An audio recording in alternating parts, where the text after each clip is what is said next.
तो हाल ही में एक ऐसी प्रेजेंटेशन सामने आई है जो एक पूरी फाइनेंशियल क्रांति का रोड मैप दिखाती है।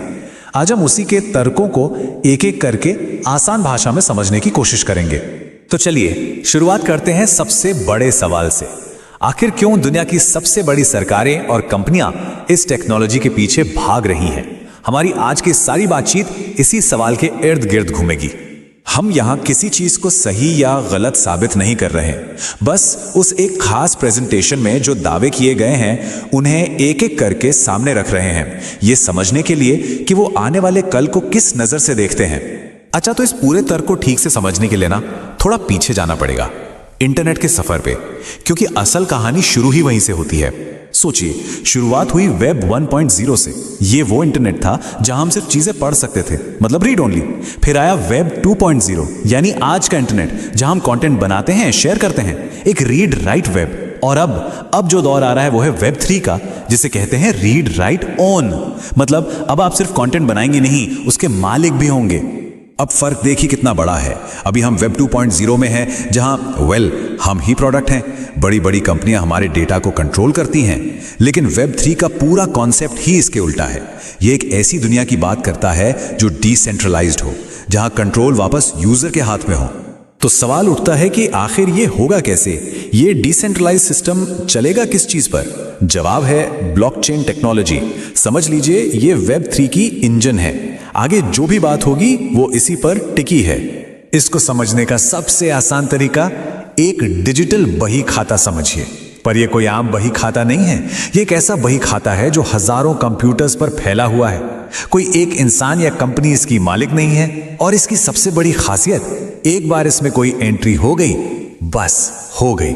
उसे ना कोई बदल सकता है, ना मिटा सकता है, परमानेंट। तो ये काम कैसे करता है? मान लीजिए कोई ट्रांजैक्शन हुआ, तो वो सीधा रिकॉर्ड नहीं होता। पहले उस नेटवर्क में जुड़े हजारों कंप्यूटर्स उसको चेक करते हैं, वेरीफाई करते हैं। जब सब उस पर ठीक है कि मोहर लगा देते हैं, तब जाकर वो ट्रांजैक्शन उस बही खाते में, यानी ब्लॉकचेन में हमेशा के लिए जुड़ जाता है। और इसी वजह से चीटिंग करना, फ्रॉड करना प्रैक्टिकली इम्पॉसिबल हो जाता है। और इसका एक बेहतरीन इस्तेमाल है स्मार्ट कॉन्ट्रैक्ट्स। ये क्या है? बस एक डिजिटल अग्रीमेंट समझ लीजिए। एक एग्जाम्पल से समझते हैं। मान लीजिए आपने ऑनलाइन कुछ खरीदा। स्मार्ट कॉन्ट्रैक्ट ये पक्का करेगा कि सेलर को पेमेंट तब तक ना मिले जब तक सिस्टम में ये कंफर्म ना हो जाए कि सामान आप तक सही सलामत पहुंच गया है। जैसी कंफर्मेशन आई, पेमेंट ऑटोमेटिकली रिलीज हो जाएगी। कोई बीच में नहीं, कोई बिचौलिया नहीं, सब कुछ कोड से।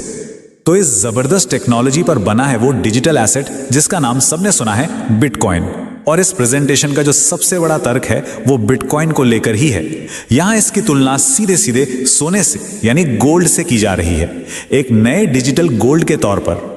और ये सिर्फ कोई आम बात नहीं है। जब अमेरिका के फेडरल रिजर्व के चेयर, यानी वहां के सेंट्रल बैंक के हेड जेरोम पॉवेल ये कहते हैं कि वो अपना डॉलर खर्च करना पसंद करेंगे और बिटकॉइन को बचाना चाहेंगे, तो ये वाकई एक बहुत बहुत बड़ा स्टेटमेंट है।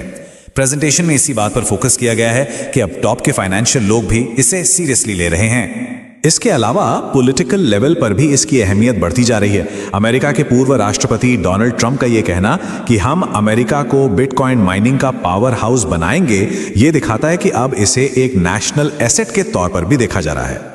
बात यहां तक पहुंच गई है कि कॉइनबेस, जो दुनिया के सबसे बड़े क्रिप्टो एक्सचेंजों में से एक है, उसके सीईओ का कहना है कि देशों को सोने से ज्यादा बिटकॉइन पर ध्यान देना चाहिए।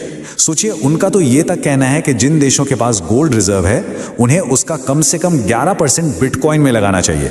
ये एक बहुत बोल्ड क्लेम है। तो ये तो हो गए बड़े बड़े आइडियाज और दावे, लेकिन जमीन पर क्या हो रहा है? क्या लोग इसे आम जिंदगी में अपना रहे हैं? इस प्रेजेंटेशन के मुताबिक बिल्कुल। और इसके लिए उन्होंने सरकारों, बड़ी कंपनियों और आम लोगों सबके एग्जाम्पल्स दिए हैं। और ये आंकड़ा वाकई में हैरान करने वाला है। सोर्स का अनुमान है कि जहां 2024 में ब्लॉकचेन यूजर्स 5 करोड़ के आसपास हैं, वहीं 2030 तक ये 1 अरब यानी 1 बिलियन हो जाएंगे।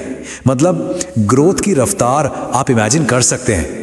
सिर्फ आम लोग ही नहीं, दुनिया के बड़े बड़े नाम भी इस रेस में शामिल हैं। ब्लैक रॉक, जो दुनिया की सबसे बड़ी एसेट मैनेजमेंट फर्म है, उसने बिटकॉइन ETF लॉन्च कर दिया।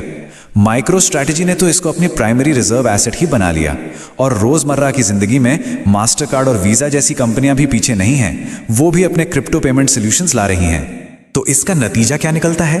रिटर्न्स के मामले में क्या सीन है? माइक्रो स्ट्रैटेजी के सीईओ ने ये चार्ट पेश किया जिसमें बिटकॉइन के रिटर्न्स की तुलना सीधे सीधे स्टॉक्स और गोल्ड से की गई है। प्रेजेंटेशन के हिसाब से ये नंबर्स खुद बोलते हैं। और अब आती है एक बहुत ही इंटरेस्टिंग बात, खास करके इंडिया के लिए। चेनालिसिस की एक रिपोर्ट के मुताबिक ग्रास रूट्स एडॉप्शन यानी आम लोगों द्वारा क्रिप्टो को अपनाने में इंडिया दुनिया में नंबर 1 है। यह दिखाता है कि यह ट्रेंड सिर्फ वेस्ट तक ही सीमित नहीं है, बल्कि ग्लोबली हर जगह फैल रहा है। अब तक हमने एक ब्रॉड पिक्चर देखी, इंटरनेट का एवोल्यूशन, ब्लॉकचेन, बिटकॉइन का केस। अब प्रेजेंटेशन का फोकस एकदम नैरो हो जाता है। वो एक स्पेसिफिक डिजिटल एसेट की बात करते हैं जिससे वो बिटकॉइन के बाद की अगली बड़ी चीज बता रहे हैं। तो इस प्रेजेंटेशन में अल्टीमा को सीधा बिटकॉइन और इथेरियम के सामने रखा गया है और इसमें 3 मुख्य बातों पर जोर दिया गया है। पहला, इसकी टोटल सप्लाई बिटकॉइन से भी कई गुना कम, सिर्फ 1 लाख। दूसरा, ट्रांजैक्शन स्पीड जो कि बहुत ज्यादा तेज है। और तीसरा, रोज बनने वाले नए कॉइन्स की संख्या जो कि बहुत ही कम है, जिससे इसकी कमी बनी रहे। सिर्फ टेक्नोलॉजी की बात नहीं है, इसके साथ एक पूरा इकोसिस्टम भी जोड़ा गया है ताकि इसका रियल वर्ल्ड यूज हो। जैसे इसमें फ्रीजिंग का ऑप्शन है जिससे अपने एसेट्स को लॉक करके डेली रिवॉर्ड्स कमा सकते हैं। फिर इन रिवॉर्ड्स को खर्च करने के लिए एक डेबिट कार्ड भी है। यहां तक कि एक मार्केट प्लेस और कार और ट्रैवल पोर्टल्स भी हैं जहां इन टोकन से बड़े डिस्काउंट्स मिल सकते हैं। तो इस पूरी चर्चा के बाद हम वापस उसी बड़े सवाल पर आते हैं, जैसे जैसे फाइनेंस और टेक्नोलॉजी एक दूसरे में घुल मिल रहे हैं, आने वाले कल में पैसा कैसा दिखेगा? क्या हम वाकई एक फाइनेंशियल रेवोल्यूशन के बिल्कुल दरवाजे पर खड़े हैं? खैर, फ्यूचर में क्या होगा ये तो वक्त ही बताएगा, लेकिन एक बात तो साफ है, पैसे को देखने का, उसे समझने का नजरिया हमेशा के लिए बदल रहा है।